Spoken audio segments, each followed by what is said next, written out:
Dale Earnhardt and Bobby Labonte. It will come down to those two drivers. Here goes Labonte. He goes into turn 3 as the new leader. Earnhardt says, no way. He cuts Bobby Labonte off. He will hold him off as they charge back to turn 1. That was definitely a calculated move by Dale Earnhardt all the way down to the white line. Across the stripe, they look at the white flag. They're racing door to door in turn 4. At the stripe. At the stripe. At the stripe. Gentlemen, start your engines!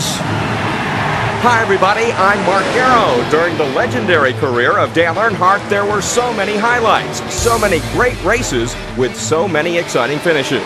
None were closer though than on March 12, 2000 at the Atlanta Motor Speedway. The GM Goodwrench Chevrolet driver started 35th, but when the green flag dropped, he headed straight for the front.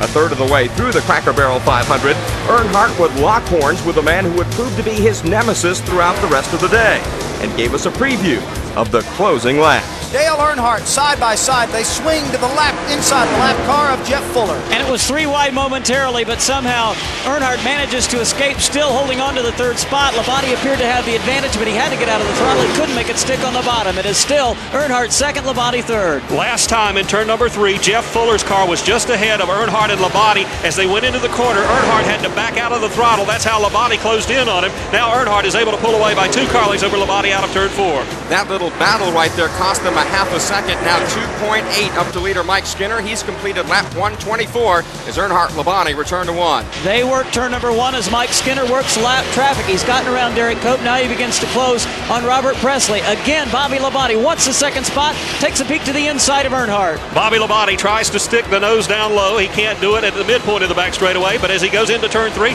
he'll look low underneath Earnhardt. He gets the fender along the quarter panel, down the door. They're door to door out of 4. Side by side off of turn number 4. Bobby Labonte and Dale Earnhardt across the stripe. Half a car length to Bobby Labonte, but Earnhardt battles back to the outside. Labonte needs to use all of the racetrack. He can't get the advantage over Earnhardt because Earnhardt keeps him forced down low. Earnhardt now with about a half car length lead as they exit turn number 2. Bobby Labonte now must settle in and wait for another opportunity to challenge. Here goes Bobby Labonte. There's a lap car down low that keeps him from going down to that low groove on Earnhardt. Now as they go into turn number 3, Earnhardt takes that preferred line. There's a car length separation between the two off turn 4. Bobby Labonte once again right behind Dale Earnhardt. He'll challenge to the low side, but this time give the position to Dale Earnhardt, but Labonte battles back this time to the low side. Earnhardt still working high, Labonte down low. This time Bobby Labonte chooses a groove about 2 car widths off the white line. May give him the run he needs off turn number 2. He forces Earnhardt very high on the racecourse halfway down the backstretch. Here goes Bobby Labonte. He gets the fender along the quarter, the door, now fender to fender, and Bobby Labonte will take the spot going into turn number 3. Now Earnhardt tries to look back underneath. Can't do it. He'll tuck it in single file. While they have been fighting back and forth, Mike Skinner has stuck away. His lead now has been stretched to 4.1 seconds on lap 127 of the Cracker Barrel 500.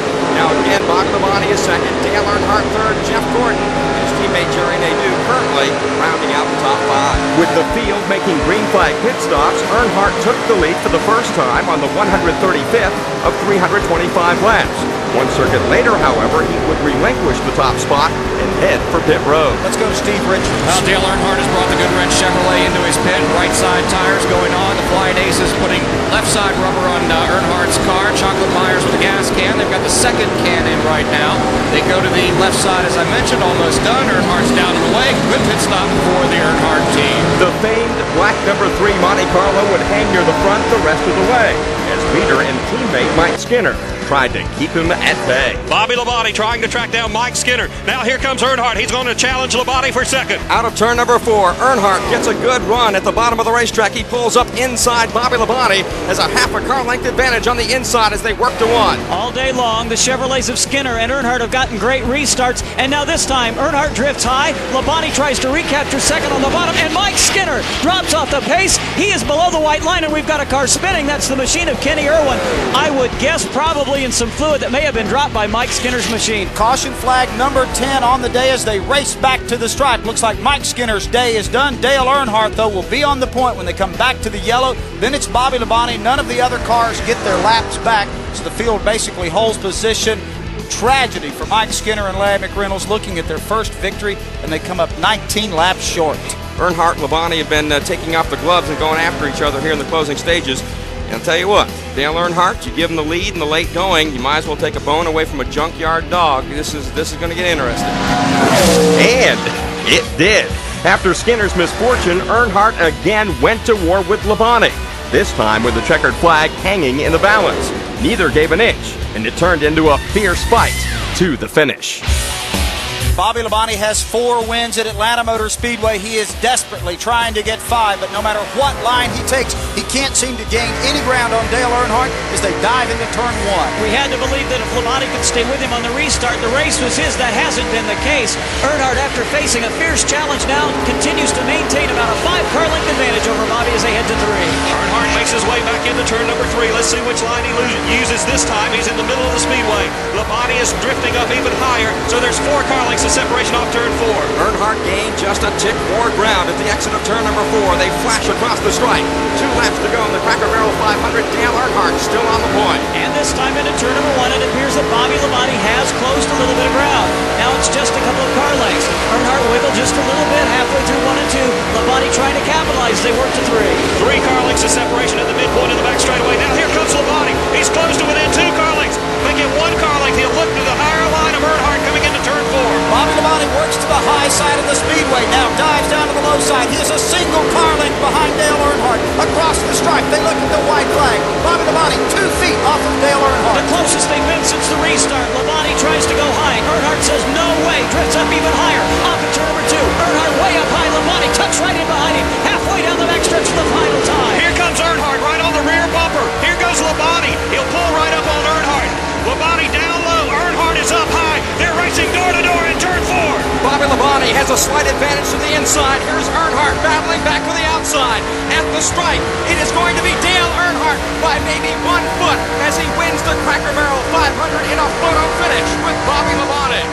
Mark, I thought it was going to have to be photo finish there, but at the very last moment, Earnhardt with just enough to hold off Bobby Labonte and claim career victory number 75 here at the Atlanta Motor Speedway. His 9th win here, the first since the Speedway has been reconfigured, and it is officially now the 3-car, the winner here at the Atlanta Motor Speedway. And now let's go over to Steve Richards. Bobby, a heck of a show the last couple laps. Explain, tell us what was going on. Yeah, I didn't have any major moves on the outside I could run, but Earnhardt got me there at the end going into 1. And I had a run on him going into 3, just behind him. I thought, well, he's probably going to go high to block my line, and I just went low and just, go close at the end. Now let's go down to Brendan Miller. And I'm here in victory lane. Teresa's going to get a big hug. Dale Earnhardt, talk about that last lap. That was exciting. It was. I can't say enough about this Jim Goodrich service crew, Richard Jones, and all the guys. Mike Skinner, I thought, had the car to beat, and then he broke something in the engine, and we got into oil, and we were lucky we just didn't get in the wreck there. But as we come on through, we got out there to race with Bobby, and boy, he was strong after 4 or 5 laps. And I just got my best hold and did all I could and run the groove I could run, and I found a little groove in 3 and 4 that was really stretching him a little bit, and 1 and 2 wasn't bad. I was holding them all, and I think he just sort of saved it. And he made a run after the last lap, and that was good racing. That was close. The margin of victory, 0.010, 1/100th of a second. Man, that's close. In the end, the race had turned into a battle of wills. So was anybody surprised? The most determined guy ever to get behind the wheel came out on top? No, absolutely not. I hope you enjoyed our look back at one of Dale Earnhardt's greatest victories. Until next time, that's it for now. I'm Mark Garrett. Yeah, we was happy for Dale. Sorry for Mike Skinner, but it was a heck of a race all day. Gosh, it's a great day. Gosh, it's a great win.